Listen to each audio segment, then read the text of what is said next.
Bonjour à tous, j'espère que vous allez tous bien et que vous arrivez à vous organiser dans votre travail.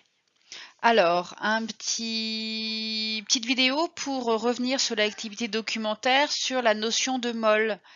Et donc, même si, alors elle a été plutôt bien régie dans l'ensemble, c'est bien, mais je voulais quand même revenir sur quelques points qui ont posé problème à plusieurs d'entre vous. D'accord.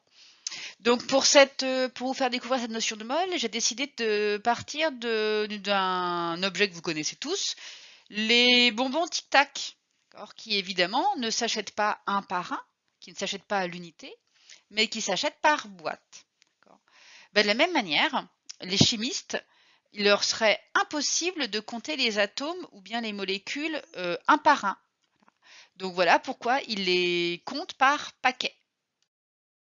Les Tic Tac qui sont vendus par paquet et chaque paquet contient 80 bonbons. Eh bien, en chimie, les atomes ou les molécules, ils sont regroupés par paquets. Et c'est justement ce paquet qu'on appelle une mole. Donc, par exemple, il y a des moles d'atomes, des moles de molécules. On pourrait imaginer aussi des moles d'ions, des moles d'électrons. Et en fait, chaque mole va contenir un nombre bien particulier d'atomes ou de molécules. Valeur donnée ici, 6,02 fois 10 puissance 23. Donc, passons aux questions.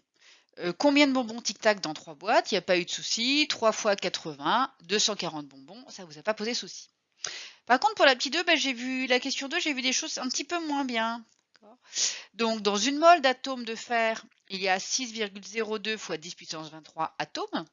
Donc, dans 3 moles d'atomes de fer, il y en aura 3 fois plus. Alors, les erreurs que j'ai vues, il y en a plusieurs qui se sont trompés en tapant le calcul. Attention à bien taper correctement, notamment la puissance de 10, en utilisant, je vous rappelle, la touche chapeau, que je représente ici. Donc ceux qui n'ont pas trouvé le résultat ici inscrit, n'hésitez pas à le refaire. Attention à ceux qui ont écrit le plus E qui est sur la calculatrice. Je vous rappelle, le plus E, il faut le transformer. Il veut dire 10 puissance 24. Alors, pour la question 3, vous avez été nombreux à trouver la bonne réponse, mais souvent plusieurs étapes. Vous avez calculé 80 fois 1, 80 fois 2, etc. Or, ici, moi, je vous demande d'être capable de faire ce raisonnement en un seul calcul. Si on veut 400 bonbons tic-tac, sachant que dans une boîte, il y en a 80, on divise 400 par 80 et on trouve directement en un seul calcul 5. Il faut acheter 5 boîtes. De la même manière, si on veut 3,6 fois 10 puissance 24 atomes de fer, on divise cette valeur par le nombre d'atomes de fer dans une mole et on trouve quasiment 6. Il faut être capable de faire ce raisonnement en une seule étape.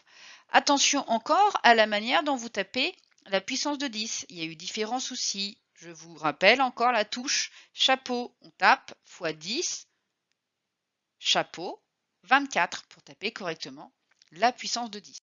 Donc enfin, je vous demandais des exemples de produits qu'on achète par paquet, parce que c'est plus simple que de les acheter à l'unité, que de les acheter un par un. Donc vous m'avez donné différents exemples, donc on peut citer les œufs, les biscuits, les cotons-tiges, le riz, les pâtes, les feuilles, les stylos. Vous m'avez donné de nombreux exemples qui convenaient bien. Donc à la suite, je vous envoie la fin du cours sur laquelle il y aura trois petits exemples d'application de ces notions. Bon courage à vous!